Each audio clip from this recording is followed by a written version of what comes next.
in here. Dr. Ramesh Raina, do you believe that POK could have been taken back at that point itself in 1947?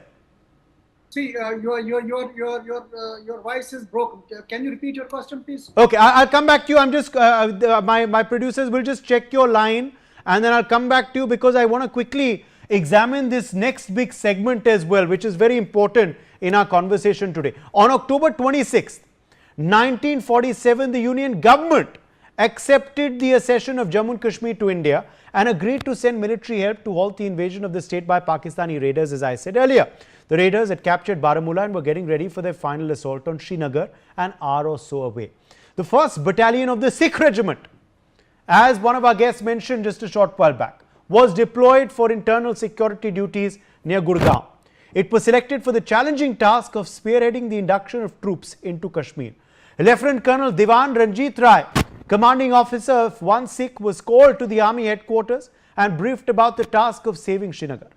On October 27th, 2 infantry companies, C and D, under Captain Kamaljeet Singh and Major Harwant Singh, with a section of 3-inch mortars, were flown to Srinagar in Dakotas. The rest of the battalion was to follow on the 28th of October. There was a sigh of relief amongst the citizens of Srinagar when they saw troops arrive in the valley. Out of the small force of 2 infantry companies which landed on the 27th of October, 1 platoon was deployed for the defence of the Srinagar airfield and another was sent to Sopore to guard that town. The rest of the personnel were rushed to Baramulla. Lieutenant Colonel Rai decided that instead of allowing the enemy to come up to Srinagar, the battle should be taken well away from the strategic city. This force, which consisted of 2 rifle companies short of 2 platoons, approximately 150 men, took up a position on a hill which overlooked Baramulla, which at that time was already with the raiders and was aflame. On the morning of October 28th, before any more troops could land in Srinagar, the raiders, numbering between 3,000 and 4,000, started their advance from Baramulla to Srinagar. Their advance was halted by our troops and a bloody battle followed. Unable to make any headway along the main road, they started fanning out with the aim of surrounding the small garrison and started occupying heights along the Baramulla-Srinagar road. There was every possibility of the entire force being cut off, but in spite of the inherent danger, the troops held their ground till late in the afternoon, when it was decided to withdraw. Waiting for this opportunity, the enemy opened heavy fire and started coming down the hills to surround the force. Considering the number of raiders and the open terrain, the force could easily have been cut off and captured, but the daredevil spirit of our Jawans saved the day. Lieutenant Colonel Rai was killed in action during this fighting withdrawal and was posthumously awarded the Mahavir Chakra. With the CO's death, Major Harwant Singh, being the senior-most officer present in the unit, took over as the officiating CO. Lieutenant Colonel Rai had been given orders to the battalion to withdraw to the Shalatang Spilled Channel, about 4 miles from Srinagar, and stop the raiders there. The battalion then withdrew to Shalatang, but by then the remaining 2 companies had also landed and joined the battalion. The operational situation on the intervening night of October 28th and 29th was very fluid and critical. Considering that the battalion with its limited strength could easily be bypassed at the Spill Channel, Major Harwant Singh took the tactically sound but very risky decision to move the battalion back the same night itself from the Shalatang Spill Channel to an area near Patan, almost halfway between Srinagar and Baramulla. The troops had just finished digging in when at about 6 a.m. on the 29th of October, the first few leading vehicles of the enemy convoy drove into the battalion ambush. Later that day, the enemy put in 2 determined attacks that were repulsed. The whole day of October 29th was wasted by the raiders trying to break through the 1 Sikh defence. This provided much needed time for the build-up of our own troops in Srinagar, thus saving the city from falling into the enemy's hands. Major General D.D. Dwivedi, Strategic Affairs Analyst, is live with us. Major General Dwivedi, it was a story of bravery, it was a story of fortitude, and it was a story of sheer skill. How Srinagar was saved at that point from these raiders, from these people who of course had come at the behest of the Pakistani state. No doubt about it, Uday. I think you have narrated the whole battle very clearly and in very simple words. The point is that it was a very, very difficult situation. It was almost touch and go, because had it been a delay of even few hours, then the raiders would have contacted Srinagar. The Battle of Patan actually was a turning point, because it is here that the momentum of the raiders' advance was stalled. Now, in this, what we need to understand is that sheer bravery of the men on the ground, because it was a fight hand on hand, one against the other, and it was a close quarter battle, which is actually the acme of infantry, and that's where the first Sikh battalion actually proved its worth. And mind you, one need to understand when your CEO is killed, what sort of adverse impact it has on the morale of the troops. But first Sikh stood its ground, and actually rest is history, because today, if we have the line of control running along Uri, because Srinagar was the actually the pivot point. It was the center of gravity. Had Srinagar been lost, we would have lost the complete valley and the J&K. But Uday, 2-3 points need to be understood. We are talking about the history, and history has to be seen in present context. You see, Pakistan repeated the same narrative in 1965. Operation Gibraltar was again led by the raiders, and they almost came quite deep into the valley. And that's the time Prime Minister Shastri, he stood his ground and he said, no, we are not going to fight the raiders in our territory. We are going to go across. And that's how the Haji Pir was captured. And then later on, we went into Lahore and we also went into Punjab, Western Punjab. And again, in Kargil 1999, Pakistani did the same thing. They brought the regular army people in the garb of raiders and occupied the Kargil heights. The point is that Pakistan has the obsession with Kashmir, and as General Jaini very correctly brought out, that even if we give J&K to Pakistan, they are not going to be satisfied, because India is their problem. And until India is there, Pakistan contention will be there, because Pakistan army strategy rests on two things. First and foremost, existential crisis, and that is India. As long as the crisis being painted, Pakistan army will will be at the helm of their nation, and that's very important. And secondly, terrorism and nuclear weapons. That is how they want to fight, because they cannot fight a conventional war. So therefore, Uday, we need to link history with the present and present dispensation again. Asim Munir is rattling two-nation theory, and he has been made the field marshal for having done sweet nothing. The point is that for Pakistan army, it is ruling the country either by proxy or directly.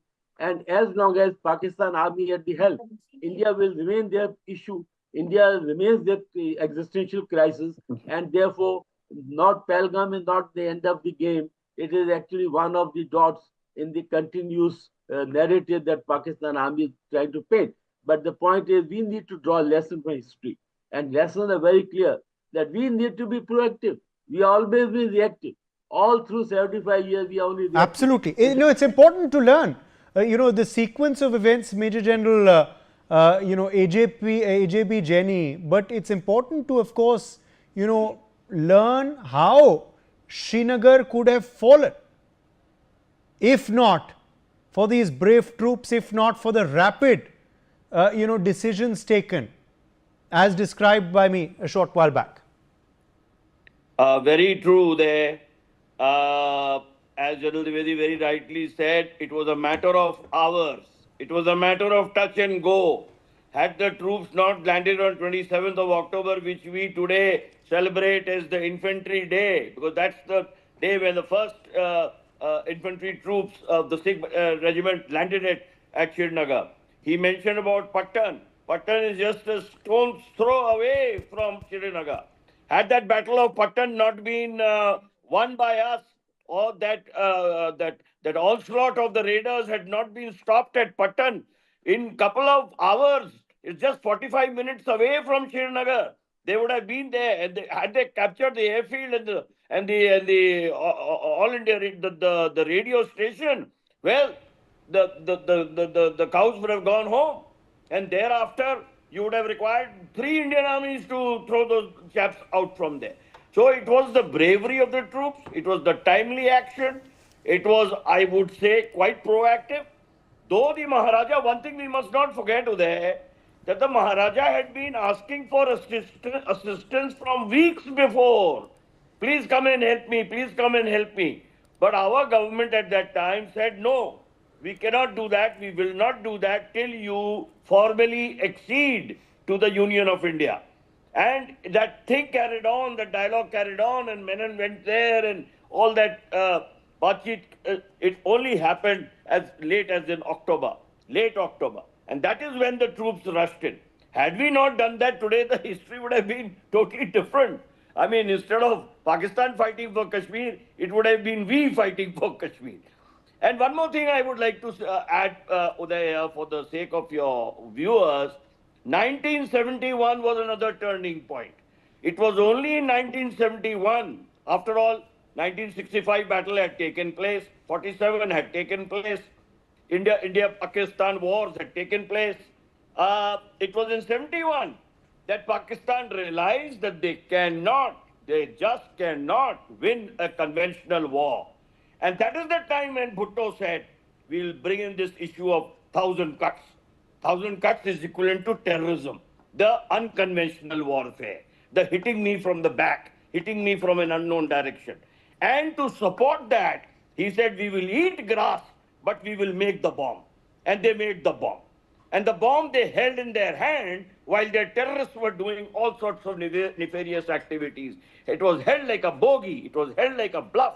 It was held like a hoax that you do anything to us, we will throw the bomb at you. Yes. Unfortunately, today, that hoax, that bluff has been blown. We took out the surgical strike, they could not use the bomb. Okay. We went into Balakot, they could not use the bomb. Okay. Balakot is not POK. Balakot is deep inside Pakistan. Absolutely. And now we have took out Buritke. We've took out the headquarters of the LET. We went right up to Yes. Sargoda. Yes. I mean, down to their Yes. nuclear height. Yes. height- Major SVP Singh, let me quickly get you in here. Hill. Major SVP Singh, what are the lessons to learn from this, from this conflict in 1947, from this defense of Jammu and Kashmir by our brave army, which saved Maharaja Hari Singh's own life and family's life, which saved Jammu and Kashmir from, going away, which saved Srinagar from falling. And you also recounted some of the heroics. I've also recounted some of the heroics. But what are the lessons to be drawn from all of this, which are relevant even in 2025, Major Singh? You see, Uday, the lessons have been ongoing. But the issue has been where we have been in getting those lessons in each war, 47, 48, 65, then 71 victory, and then post-Kargil, and then following all those terrorist actions, Mumbai 2611 and all of them. Point is that we have not taken forward.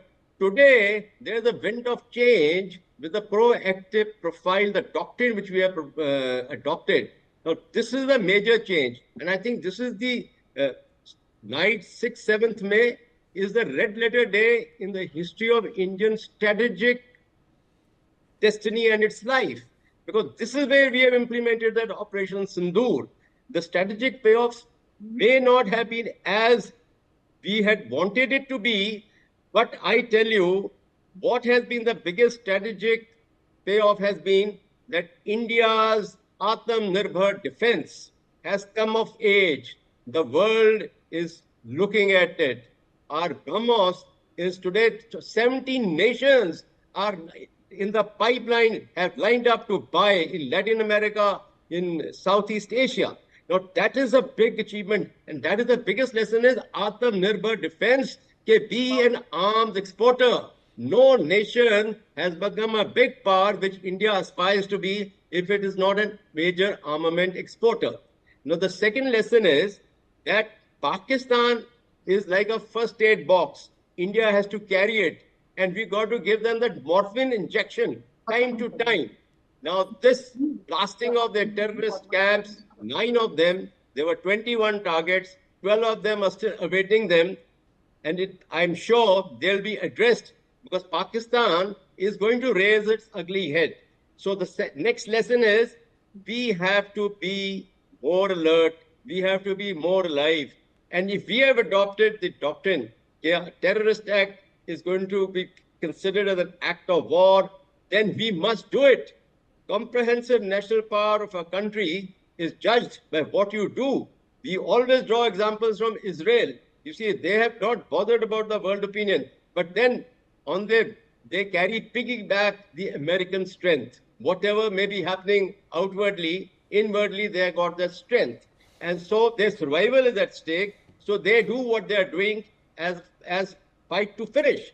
So India has to, our comprehensive national power, our economic power has to rise so that our defense power rises. And Right. here, I would say, time has come. No, not 2.2% of your defense GDP. If we want our R&D and others to go, we need minimum 3 to 3.5% GDP for our defense.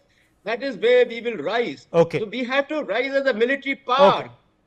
Okay, Maybe point we taken. are a Let me in fact democratic nation. explore some more context now also to our big story today. Post independence, General Karayappa was appointed as the Deputy Chief of General Staff.